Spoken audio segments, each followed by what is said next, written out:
నమస్కారం D news కు స్వాగతం. నేను మాధవి. ముందుగా హెడ్లైన్స్.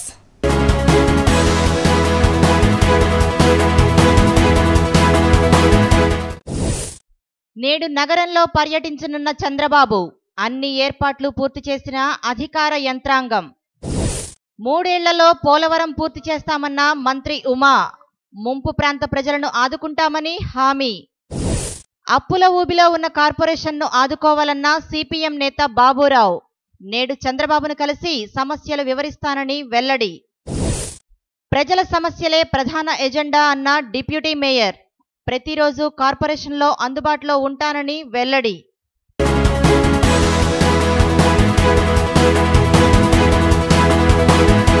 నేడు నగరంలో సీఎం చంద్రబాబు పర్యటించనున్నారు.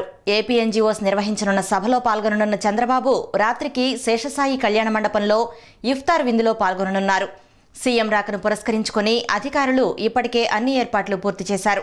రాష్ట్ర ముఖ్యమంత్రి నారా చంద్రబాబు నాయుడు ఈరోజు నగరంలో పలు కార్యక్రమాల్లో పాల్గొననున్నారు. ఆయన పర్యటనకు అధికారులు అన్ని ఏర్పాట్లు పూర్తి చేశారు. చంద్రబాబు ఉదయం 10 గంటలకు హైదరాబాద్ బేగంపేట విమానాశ్రయం నుంచి ప్రత్యేక విమానంలో బయలుదేరి 10 గంటల 45 నిమిషాలకు గన్నవరం చేరుకుంటారు. అక్కడ నుండి ఉదయం 11 గంటలకు రోడ్డు మార్గాన బయలుదేరి 11 గంటల 20 నిమిషాలకు ఆంధ్ర లయోలా కళాశాలకు వస్తారు. 11:30 గంటల నుంచి మధ్యాహ్నం 1 గంట వరకు ఏపీ ఎన్జీఓ అసోసియేషన్ ఏర్పాటు చేసిన కార్యక్రమంలో పాల్గొంటారు.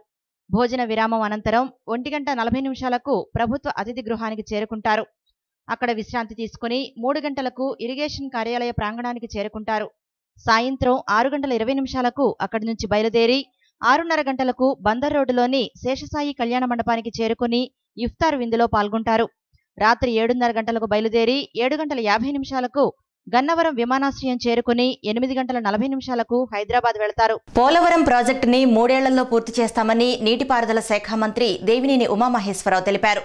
3,200 కోట్ల నిధులతో ముంపు ప్రాంత ప్రజలకు అన్ని వసతులు కల్పిస్తామని ఆయన పేర్కొన్నారు. కేసీఆర్ నీచ రాజకీయాలను విడనాడాలని ఆయన సూచించారు.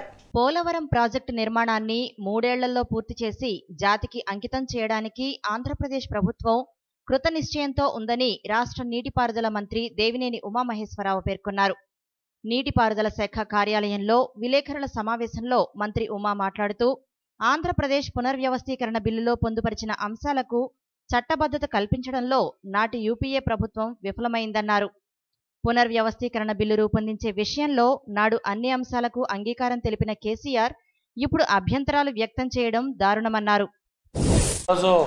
పోలవరం ప్రాజెక్టు సంబంధించి ఏదైతే ముంపు గ్రామాలు ఉన్నాయో ఆ ముంపు గ్రామాలకి ఆంధ్రప్రదేశ్ పునర్వ్యవస్థీకరణ బిల్లులో ఏదైతే హామీ ఇచ్చారో, ఏదైతే ఆ రోజు చట్టం చేయబడిందో దానికి అనుగుణంగా గత యూపీఏ ప్రభుత్వం ఆర్డినెన్స్ చేయకుండా వైఫల్యం చెందిన తర్వాత ఆంధ్రప్రదేశ్ ముఖ్యమంత్రిగా ప్రమాణ స్వీకారం చేయకముందే ప్రధానమంత్రి గారిని, మోడీ గారిని ఒప్పించి మొట్టమొదటి ఆర్డినెన్స్గా కేంద్ర ప్రభుత్వం నుంచి తీసుకురావడం జరిగింది. దాని తర్వాత ఈరోజు కేంద్ర ప్రభుత్వం ఈ ఆర్డినెన్స్ రూపంలో బిల్లు రూపంలో తీసుకురావటం, ఈరోజు బిల్లు ఆమోదం కావడం జరిగింది. ఏదైతే ఆంధ్రప్రదేశ్ పునర్వ్యవస్థీకరణ చట్టానికి సవరణలు జరిగి ఈరోజు బిల్లు ఆమోదం పొందింది. పూర్తిగా హర్షం ప్రకటిస్తున్నాం. బాలికల అక్రమ రవాణాకు వ్యతిరేకంగా ఫోరం ఫర్ చైల్డ్ రైట్స్ ఆధ్వర్యంలో ప్రదర్శన కార్యక్రమం నిర్వహించారు. బాలల హక్కులకు విఘాతం కలిగితే తక్షణం 1098 నంబరుకు సమాచారం అందించాలని రైల్వే డీఆర్ఎం ప్రదీప్ కుమార్ తెలియజేశారు. బాలికల అక్రమ రవాణాకు వ్యతిరేకంగా forum for child rights, child line, care and share తదితర సంస్థల ఆధ్వర్యంలో శుక్రవారం సాయంత్రం రాఘవయ్య పార్క్ లెనిన్ సెంటర్ వరకు ప్రదర్శన నిర్వహించారు. ఈ సందర్భంగా సంయుక్త collector Murali, divisional railway manager Pradeep Kumar మాట్లాడుతూ బాలికల అక్రమ రవాణా నివారణకు ప్రతి ఒక్కరూ ముందుకు రావాలని పిలుపునిచ్చారు. బాలల హక్కులకు విఘాతం కలిగితే తక్షణం 1098 నంబరుకు సమాచారం అందించాలని కోరారు. బాలికల అక్రమ రవాణాకు వ్యతిరేకంగా గోడపత్రికను ఆవిష్కరించారు. నగరానికి విచ్చేసిన విదేశీ యువతీ యువకులు సైతం ఈ ప్రదర్శనలో పాల్గొని బాలికల అక్రమ రవాణా వ్యతిరేకంగా తమ అభిప్రాయాలు వెల్లడించారు. అనంతరం లెనిన్ సెంటర్లో బాలల హక్కులు తెలియచేస్తూ ప్రదర్శించిన పలు సాంస్కృతిక కార్యక్రమాలు ఆద్యంతం ఆకట్టుకున్నాయి. విజయవాడ పట్టణంలో పిల్లలకు సంబంధించి, పిల్లల హక్కులకు సంబంధించి, చైల్డ్ ట్రాఫికింగ్ సంబంధించి ఒక బ్రహ్మాండమైనటువంటి అవేర్నెస్ కార్యక్రమంలో భాగంగా రాఘవ పార్క్ నుంచి లెనిన్ సెంటర్ వరకు ఒక ఊరేగింపు తీసుకొని వెళ్ళి అక్కడ మానవాళి జరుగుతుంది. ముఖ్యంగా ఏంటంటే పిల్లల ట్రాఫికింగ్ అనేది విపరీతంగా జరుగుతుంది. నేను ఇందాక చెప్పాను, 8 మంది బీహార్ బాల కార్మికుల్ని పోయిన నెలలోనే విజయవాడ రైల్వే స్టేషన్లో మనందరం గమనించిన పిల్లల్ని మళ్ళీ బీహార్ చేర్చడం జరిగింది. ఇక్కడ చైల్డ్ వెల్ఫేర్ కమిటీ ప్రొడ్యూస్ చేసి, అదేవిధంగా అనేక రంగాల్లో మనకు తెలియక కూడా పిల్లలు స్కూల్లోనూ పాఠశాలలో ఉండాల్సిన పిల్లలు ట్రాఫికింగ్లో చాలా ఇబ్బందులు పడుతున్నారు, వాళ్ళ హక్కుల్ని కోల్పోతున్నారు.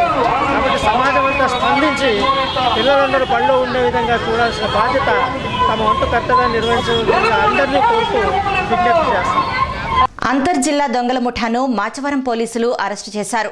వారి నుండి 2.5 కేజీల వెండి, 26 కాసుల బంగారం, టీవీలు, బైక్లు స్వాధీనం చేసుకున్న పోలీసులు వీటి విలువ 10 లక్షల వరకు ఉండవచ్చని తెలిపారు. నిందితులందరూ గుంటూరు జిల్లాకు చెందినవారని సెంట్రల్ ఏసీపీ లావణ్యలక్ష్మి తెలియజేశారు. ఇళ్లల్లో నగలు, విలువైన వస్తువులు దొంగిలించే అంతర్జిల్లా దొంగల ముఠాను మాచవరం పోలీసులు అరెస్టు చేశారు. స్థానిక పోలీస్ స్టేషన్లో ఏర్పాటు చేసిన విలేకరుల సమావేశంలో సెంట్రల్ ఏసీపీ లావణ్యలక్ష్మి మాట్లాడుతూ, నగరంతో పాటు జిల్లాలోని వివిధ ప్రాంతాల్లో, గుంటూరు, చిత్తూరు, పశ్చిమ గోదావరి జిల్లాల్లో వీరు భారీ చోరీలకు పాల్పడ్డారని, టీవీలు, ల్యాప్టాప్లు, వెండి, బంగారు వస్తువులు, సెల్ఫోన్లు సహా దేన్ని వదలరని, అందినంత దొంగిలించి పరారవడంలో సిద్ధహస్తులని తెలిపారు. ఇప్పటివరకు వీరిపై 13 కేసులున్నాయని తెలియజేశారు. విచారణ అనంతరం వారి వద్ద నుంచి 26 కాసుల బంగారు ఆభరణాలు, 2.5 కేజీల వెండి వస్తువులు, 4 ప్లాస్మా టీవీలు, 2 మోటార్ సైకిళ్లు, 2 ల్యాప్టాప్లు, 1 ఐప్యాడ్, 1 ఫోన్ను పోలీసులు స్వాధీనం చేసుకున్నారు. వీటి విలువ 10 లక్షల వరకు ఉంటుంది. నిందితులను అరెస్టు చేసి రిమాండ్కు తరలిస్తున్నట్లు ఏసీపీ తెలియజేశారు. 13 దొంగతనాల్లో సుమారు 26 కాసుల బంగారం, 2.5 కేజీల వెండి, 4 టీవీలు, 2 ల్యాప్టాప్లు, 2 డీవీడీలు, 1 ఐప్యాడ్, 1 ఫోన్, 2 బైకులు వీళ్ళు దొంగలించడం జరిగింది. అయితే మొత్తం 5గురు ఏంటంటే వీళ్ళు, ఒక అతను చదువుకున్నాడు, పాలిటెక్నిక్ చదువుకొని చదువు మానేసి ఇంట్లో ఉన్నాడు, ఒక అతను బార్బర్, ఒక వ్యవసాయం చేస్తాడు, ఇంకో అతను ఖాళీగా తిరుగుతాడు. వీళ్ళందరినీ సపోర్ట్ చేస్తూ ఒక తోట చలపతిరావు అని చెప్పి ఈ 5గురు మొత్తం గుంటూరు దాచేపల్లికి చెందిన వాళ్ళు విజయవాడలో వచ్చి షెల్టర్ తీసుకొని విజయవాడలో అఫెన్స్ చేశారు. అలాగే తిరుపతి, వెస్ట్ గోదావరి ఇలా ఏరియాలో వెళ్తూ అఫెన్సులు చేస్తున్నారు. కాకపోతే విజయవాడలో వెటర్నరీ కాలనీలో లాస్ట్ మంత్ 10th జరిగిన అఫెన్స్ వీళ్ళు చేశారు. ఆ అఫెన్స్ ప్రాపర్టీ రికవరీ చేశాము. చేస్తే తెలిసింది ఏంటంటే ఆ అఫెన్స్లో 150 గ్రాములు గోల్డ్ పోయినట్టు కంప్లైంట్ ఇచ్చాడు. అలాగే ఒక టీవీ పోయినట్టు వాళ్ళ ఇంట్లో కంప్లైంట్ ఇవ్వడం జరిగింది. ఆఫ్టర్ థరో వెరిఫికేషన్ వాళ్ళు ఇచ్చిన డిస్క్రిప్షన్ ఏమైతే ఇచ్చారో ఆ ప్రాపర్టీ అంతా చూసిన తర్వాత వాళ్ళు ఇచ్చిన మొత్తం 150 గ్రామ్స్ గోల్డ్ అనేది అబద్ధం, అది రోల్డ్ గోల్డ్ పోయింటే అది గోల్డ్ అని చెప్పి వాళ్ళు కంప్లైంట్ ఇవ్వడం జరిగింది. కంప్లైంట్ ఈరోజు ప్రెస్ ముందు పెట్టడానికి కారణం ఏంటంటే పబ్లిక్ కరెక్ట్ ఇన్ఫర్మేషన్ ఇవ్వాలి పోలీస్కి. ఇప్పుడు మేము చాలా ఎఫర్ట్ పెట్టి ఒక అఫెండర్ని పట్టుకున్నప్పుడు వాళ్ళు ఇచ్చిన ఇన్ఫర్మేషన్ కరెక్ట్ అయితే మేము ప్రాపర్టీ రికవరీ చేయించగలం. ఇప్పుడు మొత్తం రోల్డ్ గోల్డ్ ఆర్నమెంట్స్ పోయాయి అని చెప్పి ఈ డిస్క్రిప్షన్తో ఇచ్చాడు. ఇమ్మీడియట్గా జరిగిన 1 నెలలోపే అఫెండర్ దొరికాడు కాబట్టి ఇంటాక్ట్ ఈ ప్రాపర్టీ, ఒకవేళ గోల్డ్ అయితే అతను ఉంచున్నాడు అనుకోండి, ఈ ప్రాపర్టీ రికవరీ అయింది. సో అది రోల్డ్ గోల్డ్ ప్రాపర్టీ అని చెప్పి తెలిసింది. సో బెంటెక్స్ జ్యువెలరీని కూడా గోల్డ్ అని చెప్పి పబ్లిక్ కంప్లైంట్ ఇస్తున్నారు. అది కరెక్ట్ కాదు. పబ్లిక్ వాళ్ళు అలా ఇంకోసారి రెక్టిఫై చేసుకోవాలి. ఇలాంటివి తప్పుడు కంప్లైంట్ ఇవ్వకూడదు. ఫాల్స్ కంప్లైంట్ ఇస్తే ప్రాసిక్యూషన్ చేసే రైట్ కూడా మాకు ఉంటుంది. ఎయిమ్స్ను విజయవాడ, గుంటూరు మధ్య నిర్మిస్తున్నట్లు వైద్య ఆరోగ్య శాఖ మంత్రి కామినేని శ్రీనివాస్ తెలిపారు. డీటీపీ వ్యాక్సిన్కు అడ్వాన్స్డ్గా పెంటావలెంట్ వ్యాక్సిన్ను మంత్రి కామినేని విడుదల చేశారు. దీంతో పాటు ఆరోగ్య శాఖకు సంబంధించిన 100 రోజుల యాక్షన్ ప్లాన్ను విడుదల చేశారు. 5 సంవత్సరాల వయసులోపు పిల్లలకు వేసే డీటీపీ వ్యాక్సిన్ కు అడ్వాన్స్డ్ పెంటావలెంట్ వ్యాక్సిన్ ను వైద్య ఆరోగ్య శాఖ మంత్రి కామినేని శ్రీనివాస్ విడుదల చేశారు. ఈ వ్యాక్సిన్ ను రాష్ట్ర వ్యాప్తంగా అక్టోబర్ నుండి ప్రవేశపెట్టనున్నట్లు తెలిపారు. ఈ సందర్భంగా మంత్రి కామినేని మాట్లాడుతూ, ఎయిమ్స్ నిర్మాణానికి మొదటి విడతగా కేంద్ర ప్రభుత్వం 125 కోట్ల రూపాయలు విడుదల చేసిందని, విజయవాడ, గుంటూరు మధ్య ఎయిమ్స్ ను నిర్మిస్తున్నట్లు మంత్రి కామినేని శ్రీనివాస్ తెలిపారు.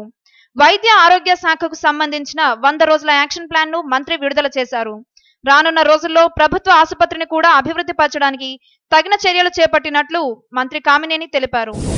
ఎయిమ్స్ త్వరలోనే ఒక కమిటీ వస్తుంది. నిన్న మనకి ఫస్ట్ సంవత్సరానికి 1,25,00,000 మనకి 125 కోట్లు ఇచ్చారు మనకి. అంటే ముందు కన్స్ట్రక్షన్ కోసం ప్లేస్ ఆ కమిటీ వచ్చిన తర్వాత త్వరలోనే దాదాపు విజయవాడ, గుంటూరు ఈ చుట్టుపక్కలే వస్తుంది. అలాగే విమ్స్ అని Visakhapatnam institute of medical science Vizag institute, అది అక్కడ 4 జిల్లాలకు ఉంది. ఈ 4 జిల్లాలకి ఇక్కడే ఎక్కడ అనేది చూసి అందరికీ అందుబాటులో హాస్పిటల్ ఎక్కడో తీసుకెళ్ళి మార్మూల పెడితే ఎవరికి ఉపయోగపడుతుంది, 10 మందికి అందుబాటులో ఉండే ప్లేస్లో పెట్టాలి. ఇప్పుడు కాసేపు ప్రకటనలు.